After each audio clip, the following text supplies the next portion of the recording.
Welcome to Chillin' 101. We hope this video helps.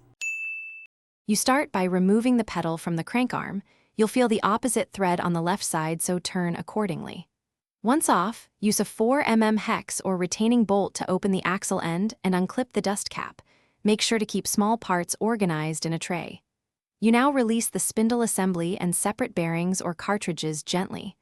Work deliberately. Don't force rings. If stuck, alternate solvent and short taps to break corrosion without damaging threads. Once disassembled, clean every component with solvent and a soft brush. You want no grit left in races or the body. Then inspect bearings and seals. Pitting, flat spots, or loose play means replacement. If you have a service cartridge, swap it now. If using loose bearings, set new balls into the grease bed and seat them into the race. Make sure seals and retention clips are correctly oriented.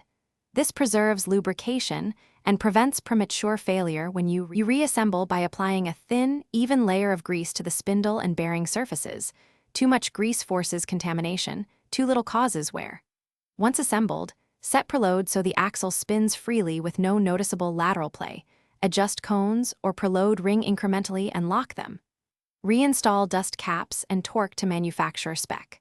Finally, clip in and out repeatedly to confirm spring tension and heel release. If engagement is inconsistent, check cleat angle or spring. Thanks for watching. Consider subscribing if we helped you.